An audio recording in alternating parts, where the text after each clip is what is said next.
since 2018, I've considered myself a demand marketer and a Rev Ops person.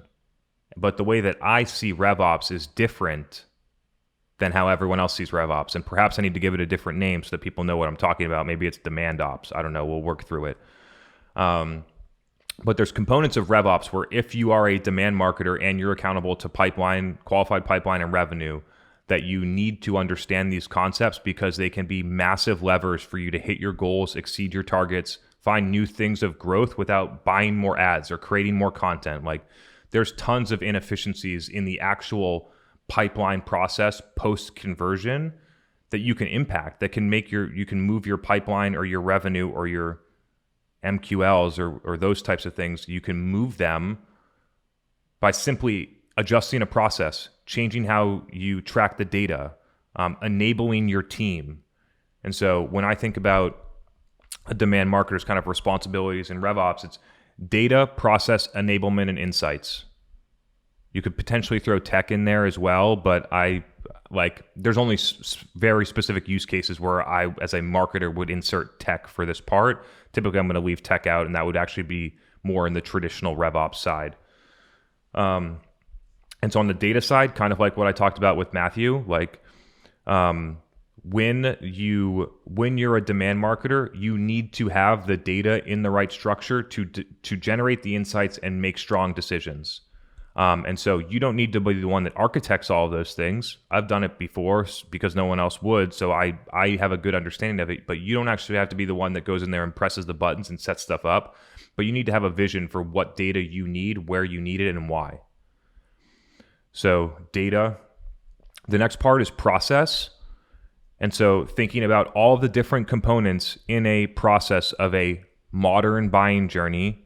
And so it's really interesting to think that I've pretty much gotten to a place now where I would recommend to companies that they have a completely different sales process for a person that says, hey, I want to buy your stuff and fills out a demo versus going outbound. Right now, companies basically just blend them together. Like, maybe you actually need maybe you need a different profile. Maybe you need a different team. Like, I know some companies do that, but I think across the board, mainly it's not, because they want the inbounds to be spread across fairly so that it's fair for all the reps. But getting back to it, in terms of the process, like, I've played around with this at several different companies, and depending on whether or not you have an SDR layer to follow up with high intent website conversions that are qualified, whether or not that person is there will dramatically impact how many people get to sit on a meeting with an AE. Or maybe that person is not needed and we can do some of the things that we've talked about before using a calendar invite. So there's a process element for when the lead converts, how do they get routed, who's following up, does somebody actually need to follow up, or can we put a calendar link? How do they get qualified? Different things like that, all the way through. And so as a marketer, you can start to look at these processes. You can listen to what buyers are saying. You can figure out where people are falling off. You can try and look at why. So there's an interesting component there. The next one is enablement. And so how do you can enable your buyers and you can enable your sellers with more information, different things like that. Buyers with available data so that they can do a lot of research on their own. They can find those different things. So working through that. And then I think one of the most underlooked is insights, and not underlooked because companies don't do it, but underlooked because they don't look at it the right way. And so, as people know pretty clearly from my stance in listening to this podcast and coming to these events, like, I see insights and what things are actually happening with buyers very differently than how any marketing ops or Rev Ops person would measure it. Because marketing ops people and Rev Ops people are typically data first, and I'm customer first. And so the data, like, it makes sense to me because I look at what customers are doing and saying, and then I'm like, oh, this data makes sense. Like, these LinkedIn lead gen ad leads are only converting to pipeline at 1.2% because they don't actually have intent to buy, because we ran an ebook. And so there's things that you can actually, like, start to interpret if you start with the customer and work backwards. And if you start with that lens, you can see insights that other people don't see.